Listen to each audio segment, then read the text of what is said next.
And what do we have? We replay the bad record. Yeah. And why are we doing this? And it's all because conditioning.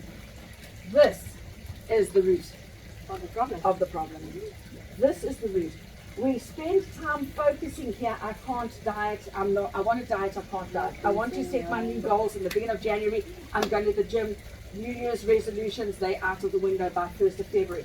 Our money. I'm going to save every single month, and then that blouse says, buy me, sister, I'm walking past you. Of course. And it calls you. The coffee does that more. The coffee. The coffee, yes, that's good. Of course. There's a nice little cup of coffee that goes past there. And relationships, I want this, I desire this, but am I changing this? And everything I do here is based off the fact that, guess what? This and this is driven by this, which therefore gives us that.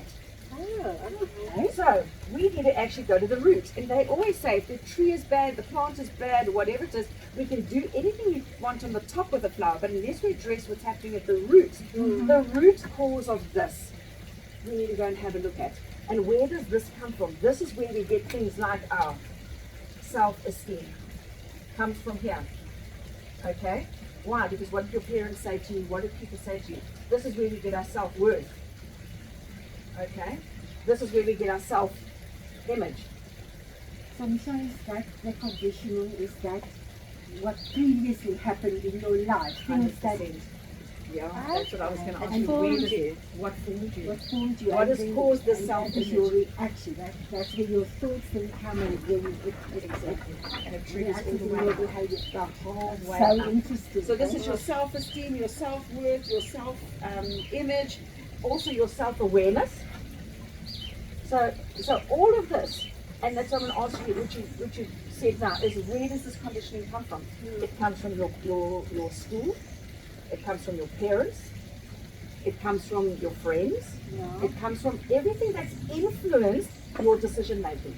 And that's not always It's not necessarily necessarily negative. exactly. So if we look at our conditioning, we need to understand that we're spending too much time here on focusing on the result.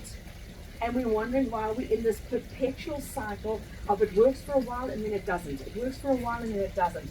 Because we're not taking the time to spend and say, okay, if this is my conditioning which you alluded to, it can be good or bad.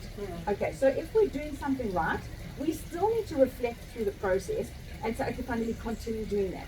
But if we're not, we need to say to ourselves, what is it that I need to make sure that I, like a car, recondition?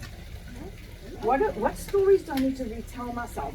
How do I need to rewrite my story? How do I need to make sure that if I'm really believing, I mean, I grew up with my dad telling me that I was stupid. He wanted me to be a boy, all right? And the reason being, and it's not his fault, it's all that he knew at the time. And that was my eldest sister.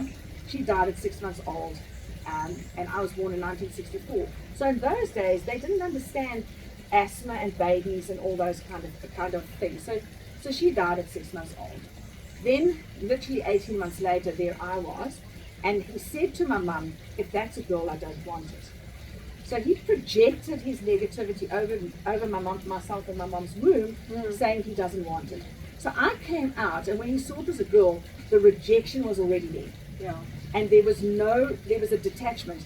And you know, only later on, when I was only 13, I processed this and wondered why I spent my life trying to please my dad. Yeah. Everything. I overperformed, I brought trophies, I was the best of everything all the time. And all the time was because I wanted what? His love. His love. His love. But I didn't understand what was happening down here. And it spent me a long time to discover the simple thing. My father will never love me the way I want to be loved. And that changed my whole life, changed my relationships with people, and I understood and I had empathy for him. Instead of building up this resentment towards him, I had empathy for this dad who lost his daughter and he couldn't love anymore because of his fear of losing again and that pain, and he never processed it because he couldn't go there. So us, and then unfortunately for my dad, after me he had 3 other girls. Okay, so he never had a son. So he treated us all like that. But you know what? When I saw him in that light, I could hug him again and love him again. But for my whole time, I focused here. And what was my behavior? People pleasing. What was my thoughts? I'm not good enough. I'm stupid. I've got to overperform. I've got to do more. And why? The conditioning was I wasn't good enough. I don't love you. So realizing comes from his hurt. From his hurt. So we always focusing here, and we need to start saying no. If I want to succeed, I need to go from reconditioning to my thoughts. Spend time on a weekly basis. And I was listening to a gentleman yesterday, his name is Brendan Bashard, absolutely fantastic. Every morning he wakes up, he spends 20 minutes on what is his result, but what is my thought pattern towards the person I'm going to go meet? What do I have to rethink? Do I think, if I think, oh God, that guy's arrogant? No. How do I see him in a life that he's a great businessman, he's strong-willed, and all the rest of it? What must I do? And he spends time, so by the time he gets there, his behavior has changed, and his results changes. So we need to go from conditioning, go with the reconditioning, and then spend time in our thoughts, as the Bible says, renew your thoughts to good, positive thoughts, to the likeness of Christ. See yourself in His image. Yeah. Behave in His image, which is that not the fruit of the Spirit? Absolutely. The love, the joy, the peace, the kindness, gentleness, all of that, self-control. And if you've got self-control, guess what? Your diet works, and then and your money works, and everything works, and you have a different result. So, for me, this is the whole reason why I actually remember in the previous session I said to you, I'll tell you why I don't journal. Okay. And so the whole reason is because I kept focusing on the results. Okay, and I was a bad person, and when I went down here, I thought people will see that I had horrible thoughts about myself and all the rest of it. And if anybody picked up my journal, they wouldn't see me as a kind person. They'd see me as a horrible person. So therefore, I'm not going to put it down on paper. Okay. So it's a fear thing. It's a fear thing. It's a fear of rejection, and it's something that I need to deal with. So there's only certain things I'll put down on paper, but other than that, I process in my head. I leave it in my head, and I move on. And no one can hold me accountable to it. Not good. Okay, because there's certain things I need to be held accountable to. So when we need to I'm going to challenge you now and say, you know what, if you are journaling, then, you know, have the confidence to do it. And, you know, and ask people, you know, it's very simple.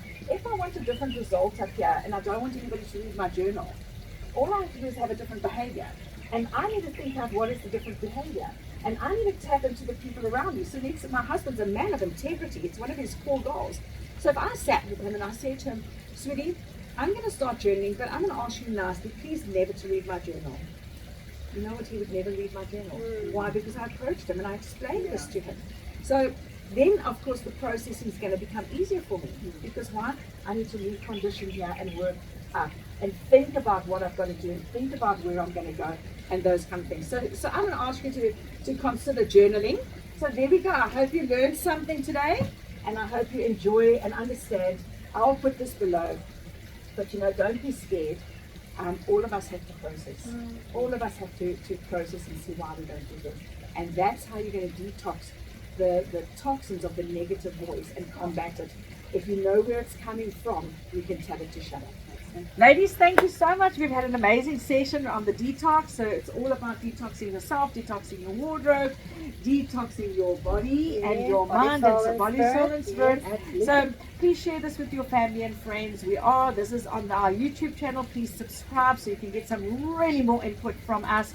And also we are on Instagram, everything on Pinterest as well. So ladies, we thank you so much. Take care. Cheers. Bye. Bye.